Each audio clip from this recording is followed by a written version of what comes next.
Cootacraft. It's the boat that divides opinions, but it gets people talking. So much so that we even got a call from Mark, the bloke that makes Cootacrafts.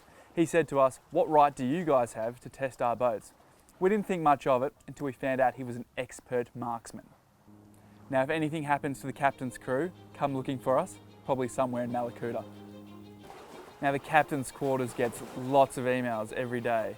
Something special popped into the inbox not long ago from a guy called Mitch. He's getting a Cootacraft built, but this one is a bad boy.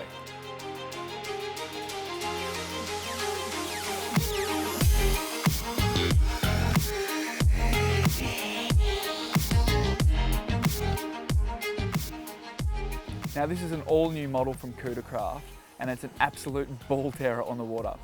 But it's not just the boat that makes this ride special. It's powered by a 400 horsepower Mercury 4-stroke. Anyway, I probably should get out of here. I think Mark's looking for me. We'll try to go have a buzz around and see if we can find a spot where you can jump it.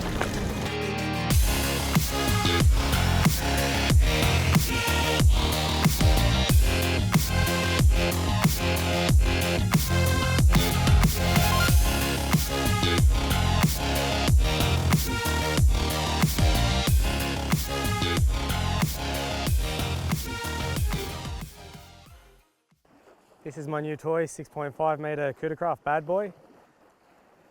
I've snapped nearly 5 boats. I've blown up a couple of outboards. I needed to try something different. I like getting airborne. I want to get out hard and come back quick. And I needed something that was built properly. So I started researching. The idea of all that V down the back and 400 horses pushing you along, it gets me excited talking about it. I wanted to push a boundary. The boat's name's Chillin'. It's the second boat called Chillin', and that's because my company licensed to Chill Air Conditioning Australia, Proprietary Limited, so it just goes hand in hand. I don't know why every Cootacraft owner hunts, but it's not a coincidence. We all seem to hunt. I actually got to know Mark quite well and have been hunting with him. When I picked up the boat, we shot a deer, and the first blood the boat saw was a deer in the kill tank. We've only just finished eating it. I like their build quality. I went down and saw the factory. I went for a run in each one that they had to offer. Went for a run in the Big Ram. It was a really good boat. Some things I did like and didn't like about it. Run the Gunshot. For that size boat, wow. But I needed bigger. Like the Cold Front, ordered one. Mark mentioned a new rig that he was working on, and I know my boats, and the second he mentioned it to me, I got rather excited and I said, I'll be the test dummy. The boat did go a long time over. He'd basically say, no, bugger you, you'll get it when you get it. We'd argue and then we'd go for a shoot together and everything would be good and we'd make up. If I say any more, I'll be shot. Bad Boy, from what I know, is taken off an Apache racing boat, the bottom half of the hull. And then they've basically built their own top plug. Then they've fitted it out to make it a fast fishing boat. There's lots of modifications through it. And as far as I'm concerned, it's the best running boat I've ever been in. There's no wood in the hull, everything's hand laid. If you're willing to pay the extra and wait the lead time, it's your boat. On trailer, fully fueled, you're looking at about 3.1, 3.2 with all the gear. I carry just over 500 litres, and I can still fit a reasonably sized tuna in there, so I've got plenty of space. It's all V. Trying to fault it, and I can't, as you've witnessed today. Then I started looking at motors and I thought, fuck it, if I've wasted this much money, keep going, and came up with the 400R. As far as people calling this a black anchor, that pisses me off, because I've had every motor you can think of now, and all I've heard is sheep telling me that they love their Suzuki, they love their Yamaha, and how good they are, and I've smoked so many of both of them. I did buy a 350 Verado, the first motor that was on it, and by the time I bought it, I found out there was a 400. I wanted the 400. The motor gave in almost immediately, and I'm actually glad the 350 blew because I got to this. I don't really care about top end speed. I just want down low power and a lot of torque. Now at idle it does about 10 litres an hour, which is a lot of fuel, but it's got to spin the charger. But once you get to about 2,000, you'll notice that it comes into a league its own. It revs out to 7,000.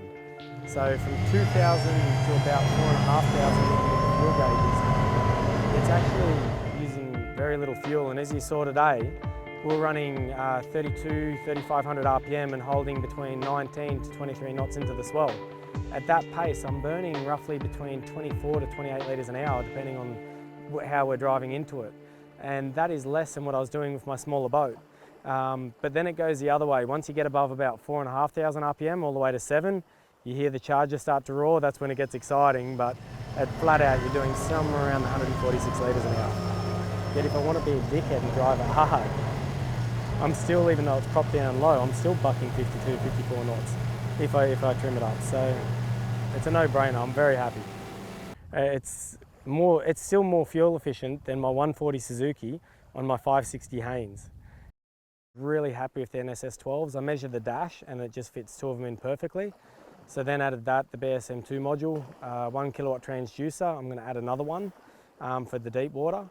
Because I've got the 400R Verado, basically, it interlinks with a Vessel 7 system, Vessel 7 I think it's called, and that interlinks to my Simrad, so they all talk. If you run down the gunnels, they're really wide and comfy, they're perfect.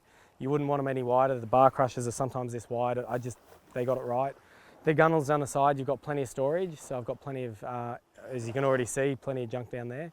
If you go back to the live bait tank, you're running at 80 litre tank and it doesn't protrude too far, which I hate on a lot of boats. It sits right just under the bait board, which I've got a light in to light up the liveys. How does this compare to an Edencraft 6 metre offshore? We fished out of one for a very long time. You couldn't hurt it, it was a great boat. Never faltered. The reason I didn't go the Edencraft, I wanted slightly bigger. And going into a sea, I just found it just hit a little too hard. It's a bit snubby on the front. I wanted more aggression, so I wanted a sharp V, and this was the only boat I could find that did that with the build quality. Well, how about that Bad Boy? That was one of the most spectacular rides the captain has ever been in. How about that jump? Let's watch it again.